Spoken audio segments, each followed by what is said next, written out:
था, उसका कन्फेशन आ गया था, फिर आपने उसको क्यों छोड़ा और उसके बाप को क्यों छोड़ा? और दूसरी बात ये है, हाई दूसरी लेवल बात इंक्वायरी बिठाई गई है, आईपीएस अधिकारी को जिम्मेवारी दी गई है इसकी इंक्वायरी करने के लिए, आपको उन पे भी भरोसा नहीं है? इसे कहते हैं हमारी लोकल भाषा में चोर का गुआ डड्डू। आप मुझे बताइए क्या इंक्वायरी होगी, क्या क्रेडिबिलिटी अटैच होगी? आप मुझे बताइए, पुलिस वाले की इंक्वायरी पुलिस वाला करेगा, इसकी कोई क्रेडिबिलिटी होगी? इसके ऊपर सुप्रीम कोर्ट कहती है कि जब भी कस्टोडियल टॉर्चर के एलिगेशंस लगेंगे और खास तौर पर the man in uniform, then there should be impartial और इंडिपेंडेंट एजेंसी से उसकी जांच होनी चाहिए। आप मुझे बताइए, एलिगेशंस लग रहे हैं बिलावर पुलिस स्टेशन के और उसी रेंज के जो डीआईजी साहब हैं उनको इंक्वायरी दी जा रही है, तो क्या क्रेडिबिलिटी डैंग साहब अटैच होगी? तभी हमारी ये मांग है, जब तक इंडिपेंडेंट, इम्पार्शियल और जुडिशियल इंक्वायरी नहीं होगी, हमें इस इंक्वायरी के ऊपर कोई विश्वास नहीं है। ये थी जैसा कि आपने कहा कि वो उसके कोई टेलीफोन से जिनको वो लेने गया घर, पुलिस का वर्षन, पुलिस ने, हाँ पुलिस का वर्षन है ना। मैं कहता हूँ इन्वेस्टिगेशन में, तफ्तीश में कभी ये है कि एक मुल्ज़िम एक चीज़ मान लेता है और फिर आप उसको छोड़ दें और अपनी नज़रों से ओझल कर दें कि जाके वो एविडेंस ला। इसका मतलब है कि ये जो पुलिस अफसरान है, इन्होंने वो जो सो कॉल्ड मिलिटेंट हैं उनको बचाने के लिए ऐसा किया कि वो शख्स जाए और जाके एविडेंस डिस्ट्रॉय कर दे या खुद को मार डाले और ना वो लोग पकड़े जाए ना कुछ। इस तरह इन्होंने एक बहुत बड़े केस में, मेरे ख्याल में अगर उस केस में कुछ सच्चाई है तो इन लोगों ने वतन के साथ, मुल्क के साथ एक बहुत बड़ी दुश्मनी की है कि एक दुश्मन को बचाने की कोशिश की कि मुल्ज़िम को अपने हाथ से छोड़ा, वो जाके एविडेंस डिस्ट्रॉय कर दे, वो जाके मर जाए और वो जो सबूत थे जो ये कहते हैं कि उससे हमने हासिल कर लिए, उनको डिस्ट्रॉय कर दिया। और बहुत बड़ा एक मुल्क के साथ एक इन्होंने दुश्मनी की है, धोखा किया है, अपने ड्यूटीज़ को अच्छी तरह डिस्चार्ज नहीं किया है। तो इस किस्म के अफसरान सर्विस में रहने के काबिल नहीं है, उनको फौरी तौर पे मुअत्तल, तो दूसरी बात रही, सर्विस से खारिज कर देना चाहिए, नौकरी से निकाल देना चाहिए और उनके खिलाफ एंटी नेशनल कानून के तहत मुकदमा चलाया जाना चाहिए। उस पूरी रिपोर्टल आया है जिसमें ये कहा गया है कि ये मक्खनदीन जो है, इसके लिंक्स जो हैं वो उसने माना हुआ है कि इसके लिंक्स पाकिस्तान और फॉरेन कंट्रीज में हैं। अगर वो चीज़ प्रूव हो जाती है उसके फ़ोन के ज़रिए से, तो क्या ये पॉसिबल है कि उसकी वाइफ को नौकरी मिले, उसको, उनके परिवार को कंपनसेशन मिले? अब मेरी बात सुनिए डैंग साहब, अगर मक्खनदीन के टेलीफोन से मेरी बात सुन लीजिए, हमला हुआ था वहाँ पे हमारे, सुन लीजिए ना बात, डैंग साहब आपका मैं सवाल समझता हूँ, मशकूर हूँ, आपने अच्छा सवाल किया। डैंग साहब, अगर कस्टडी के अंदर अगर मक्खनदीन ये तमाम बातें मान चुका था तो मक्खनदीन को घर क्यों छोड़ा गया? उसके खिलाफ तो यूएपीए में पर्चा लगना चाहिए था ना। तो मक्खनदीन को भेजा गया कि अपना टेलीफोन लेकर आओ, फिर तो अकेले वो भी उसको छोड़ा क्यों गया? डैंग साहब, अगर मक्खनदीन के कॉन्टेक्ट्स थे या वो हार्बरिंग कर रहा था तो उसको फौरन गिरफ्तार करना चाहिए था।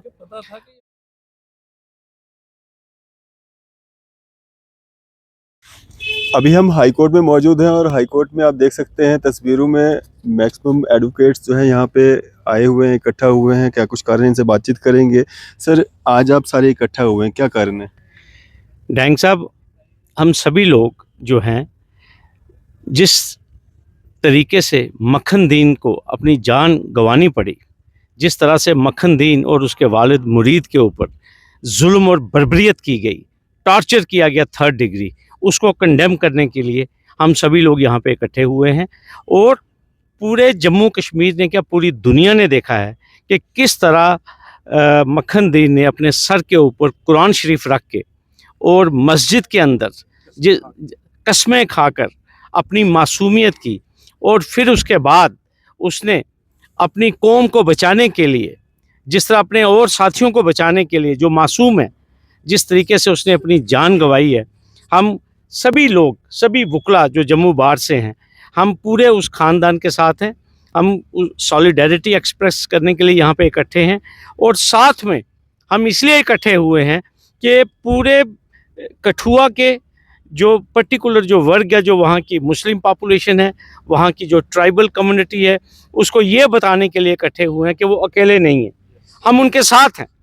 और हम इसलिए इकट्ठे हुए हैं कि ये जो जुल्म और बर्बरियत डिप्टी कमिश्नर ने वहाँ शुरू की है ट्राइबल कम्युनिटी के ऊपर, ये जो राकेश मिन्हास है जो एक एजेंडे के ऊपर काम कर रहा है, और साथ में वहाँ पे जो एसएसपी है जिसने कल रात को जिसे कहते हैं कि पार्टी और जश्न मनाया है मक्खन दीन की मौत के बाद, मेरी एलजी इंतज़ामिया से ये दरख्वास्त रहेगी इन दोनों जालिम ये जो ऑफिसर्स हैं इनको वहाँ से इमीडिएटली सस्पेंड किया जाए, वहाँ से तब्दील किया जाए और हाई लेवल एक्शन उनके खिलाफ इनिशिएट होना चाहिए।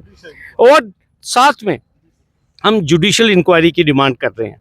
हमें कोई विश्वास नहीं है इस मजिस्ट्रियल इंक्वायरी के ऊपर, और जो एक आला हुकाम को जो इंक्वायरी दी गई है, कानून इस देश का बिल्कुल क्लियर है, नो वन कैन बी जज इन हिज ओन काज।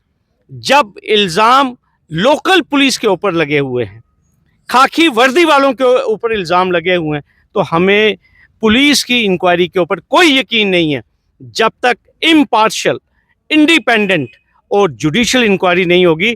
तब तक ये जो इंक्वायरी इन्होंने ऑर्डर की है इसकी कोई क्रेडिबिलिटी नहीं है, हम इस इंक्वायरी को कोई मानते नहीं हैं।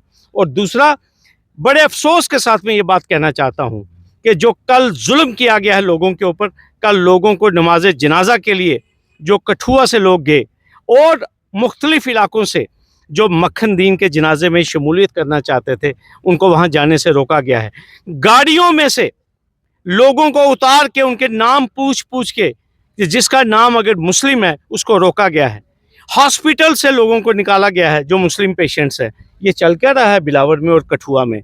मुझे बहुत अफसोस है ये कहना पड़ेगा कि जिस किस्म का ये प्लान एग्जीक्यूट किया जा रहा है, ये एक सोची समझी साजिश है कि किस तरीके से ज़िला कठुआ से माइनॉरिटीज़ जो हैं उनको वहाँ से निकाला जाए और उनको बेदखल किया जाए। आप मुझे बताइए कहाँ जाएगी ये ट्राइबल कम्युनिटी अपने जानवर लेकर? कहाँ जाएंगे ये लोग? ये कौन सा प्लान है जो डिप्टी कमिश्नर और एसएसपी कठुआ जो एग्जीक्यूट कर रहे हैं? आपको शर्म आनी चाहिए। इस देश में अभी संविधान है, कानून है, और सबसे बड़ी बात, आपने एक नैरेटिव शुरू कर दिया है समुदाय के खिलाफ, कम्युनिटी के खिलाफ। रोज आप कहते हैं डीसी साहब कि ये चिट्टे का काम करते हैं, ये बोवाइन स्मगलर हैं। आपका काम जो है, आप डिप्टी कमिश्नर पूरे ज़िले के हैं, तमाम लोगों के हैं। ये देश सबका है, ये बहुत खूबसूरत देश है, इसको आग मत लगाइए। ये जो काम पकड़ा हुआ है एसएसपी कठुआ ने और डीसी कठुआ ने, मेरी गुजारिश रहेगी उमर अब्दुल्ला साहब से, एलजी साहब से, मरकज़ी सरकार से, हमें ऐसे कम्युनल ऑफिसर जो हैं वो बिल्कुल नहीं चाहिए जो भाई को भाई से लड़ाना चाहते हैं, जो एक कम्युनल फिजा जो है यहाँ ज़िला कठुआ में पैदा करना चाहते हैं। इनको आप ले जाइए, मणिपुर ले जाइए, इनको ले जाइए, पौंडीचेरी ले जाइए। हमें ऐसे कम्युनल माइंड सेट के लोग जो हैं उनकी ज़रूरत नहीं है। मैं डीसी कठुआ और एसएसपी कठुआ आपको कहना चाहता हूँ, अगर आपके बाजू में इतना दम है तो आप जाइए, रात को माइनिंग रोकिए रावी में, वहाँ से तो आपको जो उजरत मिलती है वो हमें मालूम है। मेरा मुंह मत खुलवाइए, आपकी जो बदमाशियाँ हैं वो सारी हमारे पास हैं। ये कहाँ पे कलेक्शन होती है हमें ये भी मालूम है। और आज से 3 दिन पहले जो डिप्टी चीफ मिनिस्टर ने जो इल्ज़ामात आपके ऊपर लगाए, आपको शर्म आनी चाहिए। नौकरी कीजिए, हमने आंखें बंद नहीं की हैं, हमारा मुंह मत खुलवाइए। हमने ये रोब्स पहनी हुई हैं, हमें अपनी लिमिट्स मालूम है, हम स्टूडेंट्स ऑफ लॉ हैं। लेकिन ये बदतमीजियाँ छोड़ दीजिए। मक्खन दीन को मारने के बाद आप रात को पार्टियां करते हैं, आप जश्न मनाते हैं, हो गया काम, ये काम मुकम्मल हो गया। शिवाज रीगल पीते हैं, आप क्या समझते हैं हमें कुछ मालूम नहीं है? जुल्म और बर्बरियत कर रहे हैं आप एक कम्युनिटी के ऊपर, ये बर्दाश्त नहीं किया जाएगा। अनवर साहब प्लीज, हमारे सब्र का जो पैमाना है वो लबरेज हो चुका है, प्लीज बताइए। कुदरती बात है, ये तो बड़ा अनफॉर्चुनेट है कि इस तरह से एक बरादरी को, खुसूसन एक मज़हब से ताल्लुक़ रखने वाली बरादरी को इस तरह से तंगो तलब किया जा रहा है। और फिर पुलिस अपनी हिरासत में रख के एक शख्स को इस तरह ज़दोकूब करती है, इतनी बर्बरियत करती है उस पर कि वो यहाँ तक मजबूर हो जाता है कि जाके वो कसम खा के मस्जिद में कुरान सर पे उठा के ख़ुदकुशी कर लेता है कि मुझसे ये अज़ियत मज़ीद नहीं सही जा सकती। मैं, और इसी किस्म की अज़ियत अगर मेरे ख़ानदान के लोगों को दी गई तो मैं नहीं सह सकता। जाके खुदकुशी कर लेता है। मैं कहता हूं कि जिस पुलिस ने उसे हिरासत में लिया, उन तमाम तर अफसरान को, एसएसपी को और जो एसएचओ है, तमाम को फौरी तौर पे हिरासत में लेके इनको जेल के अंदर देना चाहिए। और क्योंकि ये कातिल हैं, इन्होंने एक शख्स को मजबूर कर दिया खुदकुशी करने के लिए और उसके कत्ल के ये जिम्मेवार हैं, इसलिए उनके खिलाफ सख्त से सख्त कार्रवाई।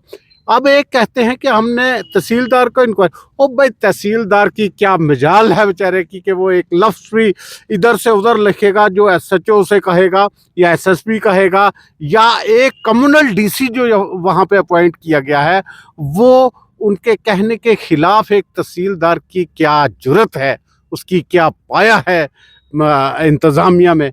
मैं चाहता हूं कि एक अदालती इंक्वायरी होनी चाहिए और हाई कोर्ट के जज के ज़रिए इस चीज़ की इंक्वायरी होनी चाहिए।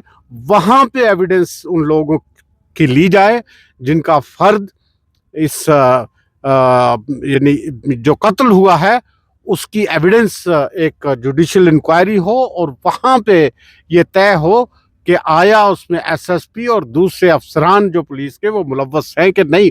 और जैसे कि शकील साहब ने बड़े तफसीलन कहा है कि पूरे ज़िले के अंदर एक मूवमेंट इस डिप्टी कमिश्नर और एसएसपी ने शुरू की हुई है कि किस तरह से वहाँ से तमाम तर माइनॉरिटी के लोगों को भगाया जाए, वहाँ से यानी ज़िला को, पूरे ज़िला को इनसे साफ किया जाए। ये एक बड़ी गलत पॉलिसी है, ये आइन के खिलाफ है। ये बड़े ऑफिसरान है, इन्होंने आइन की कसमें खाई हुई है और आइन की कसमें खा के ये अगर ऐसा कर रहे हैं तो इनके ऊपर किसी भी किस्म का यकीन नहीं किया जाता। इनको नौकरी से ही बरतरफ कर देना चाहिए, क्योंकि समाज देख रहा है। ये चाहते होंगे कि हम चंद लोगों को खुश कर लेंगे, लेकिन एक वो लोग भी जानते हैं जिनको आप खुश करना चाहते हो कि ये हमारे आगे टट्टू हैं, ये जैसे कहेंगे हम वैसा करवा सकते हैं इनसे। वो लोग भी जानते हैं, वो सियासी लोग भी जानते हैं। इसलिए मेरा ख्याल है कि आपको चाहिए अपने जहन से सोच के काम करें, ऐसे कठपुतली बन के काम ना करें। तो इनके खिलाफ डिप्टी कमिश्नर को और एसएसपी को वहां से फौरी तौर पे सस्पेंड करके इनको अटैच कर देना चाहिए कहीं, क्योंकि ये समाज के अंदर काम करने के लायक ऐसे एलिमेंट मेरे ख्याल में नहीं है। डैंग साहब, इस किस्म का 3rd डिग्री टॉर्चर बाप और बेटे पे किया गया है। उनके मक्खन दीन के पूरे जिस्म पे टॉर्चर के निशान हैं। उसके जो प्राइवेट पार्ट्स हैं, टेस्टिस, ज़बरदस्त, मैं आपको कहूँगा, मैं खुल के आपको बताना चाहता हूँ कि अगर वो खुदकुशी नहीं करता वो वैसे ही अल्लाह को प्यारा हो जाता। इस किस्म का 3rd डिग्री टॉर्चर जो है उसके ऊपर किया गया है। और कहते हैं, और फिर उसके बाद देखिए डैंग साहब कि एक तरफ से मजिस्ट्रियल इंक्वायरी का ऑर्डर किया जा रहा है, एक तरफ से एक सीनियर आईपीएस ऑफिसर को इंक्वायरी दी जा रही है, और दूसरी तरफ से जो रिबटल दिया जा रहा है उसमें मक्खन दीन की किरदार कुशी की जा रही है।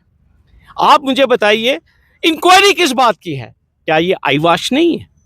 एक तरफ से आप अपनी इंक्वायरी की फाइंडिंग्स आने से पहले ही आपने मक्खन दीन को ब्रांड कर दिया। फिर ये कौन सी इंक्वायरी है? क्या क्रेडिबिलिटी है इस इंक्वायरी की?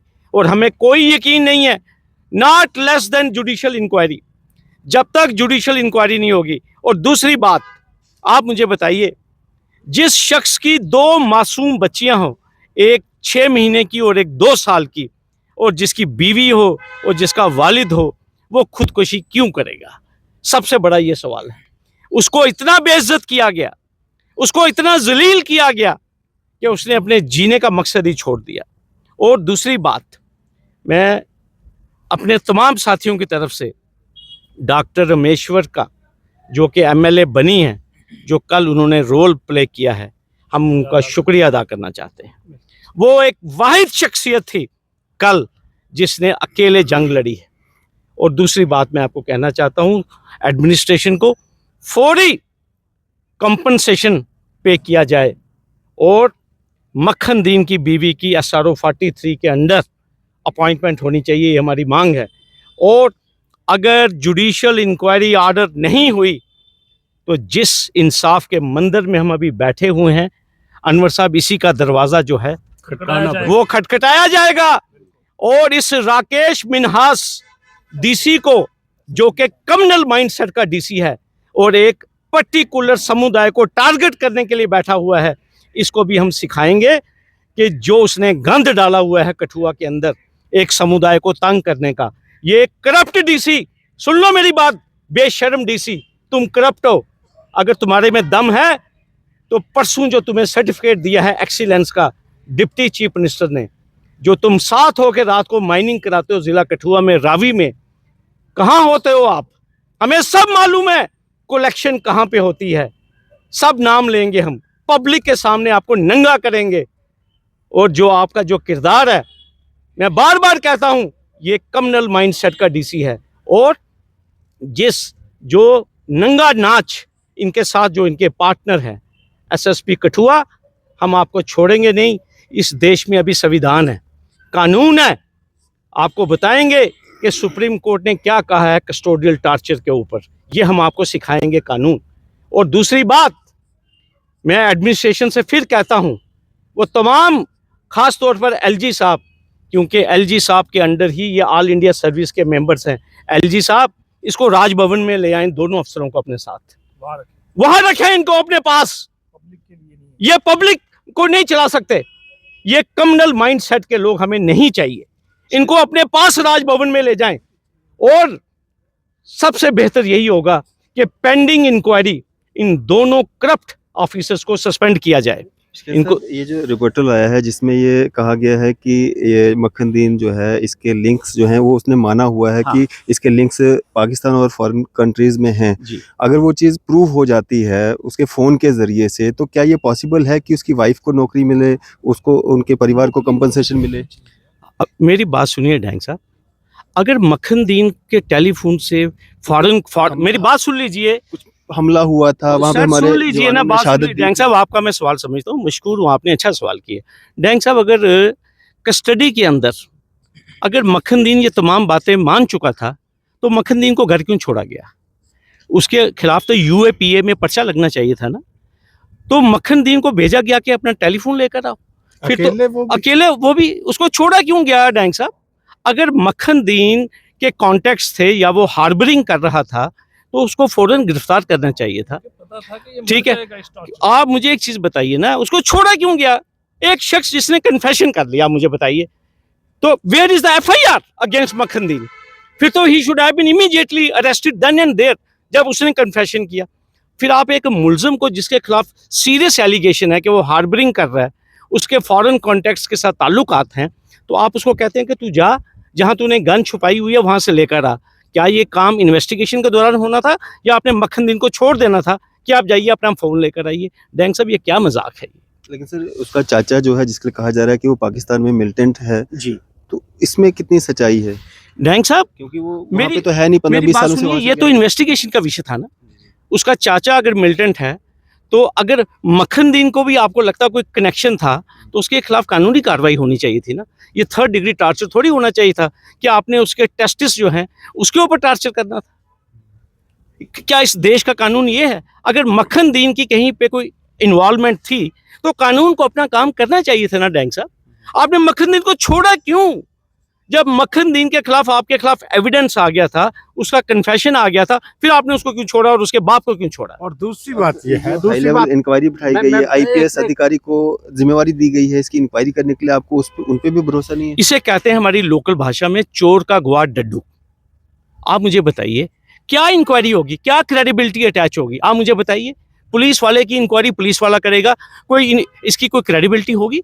इसके ऊपर सुप्रीम कोर्ट कहती है कि जब भी कस्टोडियल टॉर्चर के एलिगेशंस लगेंगे और खास तौर पर the man in uniform, then there should be impartial और इंडिपेंडेंट एजेंसी से उसकी जांच होनी चाहिए। आप मुझे बताइए, एलिगेशंस लग रहे हैं बिलावर पुलिस स्टेशन के और उसी रेंज के जो डीआईजी साहब हैं उनको इंक्वायरी दी जा रही है, तो क्या क्रेडिबिलिटी डैंग साहब अटैच होगी? तभी हमारी ये मांग है, जब तक इंडिपेंडेंट, इम्पार्शियल और जुडिशियल इंक्वायरी नहीं होगी, हमें इस इंक्वायरी के ऊपर कोई विश्वास नहीं है। डैंग साहब रिपोर्ट आएगी उस पर कोई भरोसा नहीं, हमें कोई भरोसा नहीं है इस इंक्वायरी के ऊपर, ये मैं आपको बता दूं। अगर और जब मखनदीन के तक, फेवर में आती है, देखिए मेरी बात सुनिए, हम आपको फिर कह रहे हैं, हमें इस इंक्वायरी के ऊपर कोई यकीन नहीं, हमें इस डीसी की इंक्वायरी के ऊपर कोई यकीन नहीं है। डीसी इंक्वायरी कर रहा, कौन डीसी? जो इस समुदाय का सबसे बड़ा दुश्मन है। जो सेलेक्टिवली, डैंग साहब मैं बार बार कह रहा हूं, ये कम्युनल माइंडसेट का डीसी है। 1 लाख कनाल से ज्यादा state land under illegal occupation है जिला कठुआ में। लेकिन जब नोटिस जारी करना है मोहम्मद शफी सन ऑफ सवारदीन को, सिर्फ वो समुदाय जो वहां पे 2% है उसको टारगेट किया जा रहा है, ताकि जिला कठुआ से तमाम माइनॉरिटी जो है उसका सफाया किया जाए। इतनी नफरत है, इस किस्म की पॉलिटिक्स जो है ये डीसी और ये एसएसपी कठुआ में चला रहे हैं। हाँ, मेरी गुजारिश ये थी, जैसा कि आपने कहा कि वो उसके कोई टेलीफोन से जिनको वो लेने गया घर, पुलिस का वर्षन पुलिस ने, हाँ पुलिस का वर्षन है ना। मैं कहता हूँ इन्वेस्टिगेशन में, तफ्तीश में कभी ये है कि एक मुल्ज़िम एक चीज़ मान लेता है और फिर आप उसको छोड़ दें और अपनी नज़रों से ओझल कर दें कि जाके वो एविडेंस ला। इसका मतलब है कि ये जो पुलिस अफसरान है, इन्होंने वो जो सो कॉल्ड मिलिटेंट हैं उनको बचाने के लिए ऐसा किया कि वो शख्स जाए और जाके एविडेंस डिस्ट्रॉय कर दे या खुद को मार डाले और ना वो लोग पकड़े जाएं ना कुछ। इस तरह इन्होंने एक बहुत बड़े केस में, मेरे ख्याल में अगर उस केस में कुछ सच्चाई है तो इन लोगों ने वतन के साथ, मुल्क के साथ एक बहुत बड़ी दुश्मनी की है कि एक दुश्मन को बचाने की कोशिश की कि मुल्ज़िम को अपने हाथ से छोड़ा, वो जाके एविडेंस डिस्ट्रॉय कर दे, वो जाके मर जाए और वो जो सबूत थे जो ये कहते हैं कि उससे हमने हासिल कर लिए, उनको डिस्ट्रॉय कर दिया। और बहुत बड़ा एक मुल्क के साथ एक इन्होंने दुश्मनी की है, धोखा किया है, अपने ड्यूटीज़ को अच्छी तरह डिस्चार्ज नहीं किया है। तो इस किस्म के अफसरान सर्विस में रहने के काबिल नहीं है, उनको फौरी तौर पे मुअत्तल, तो दूसरी बात रही, सर्विस से खारिज कर देना चाहिए, नौकरी से निकाल देना चाहिए और उनके खिलाफ एंटी नेशनल कानून के तहत मुकदमा चलाया जाना चाहिए उस पूरी पुलिस टीम के बिल्कुल, एसएसपी के खिलाफ और एसएचओ के खिलाफ। चलें जी, ये पूरा मामला निकल करके सामने आया। आज हाई कोर्ट में मौजूद हैं सारे जो यहाँ पे एडवोकेट साहब हैं, सीनियर एडवोकेट्स हैं, बाकी हैं, तो सबकी एक ही डिमांड है कि इसमें जुडिशियल इंक्वायरी जो है वो होनी चाहिए। जो बिलावर में मखनदीन जो सुसाइड केस सामने आया है, आपकी इस पर क्या राय है? अभी अपनी राय जो है जरूर साझा कीजिएगा। इसी तरह की मजीद अपडेट्स के लिए आप देखते रहें न्यूज़ सर इंडिया।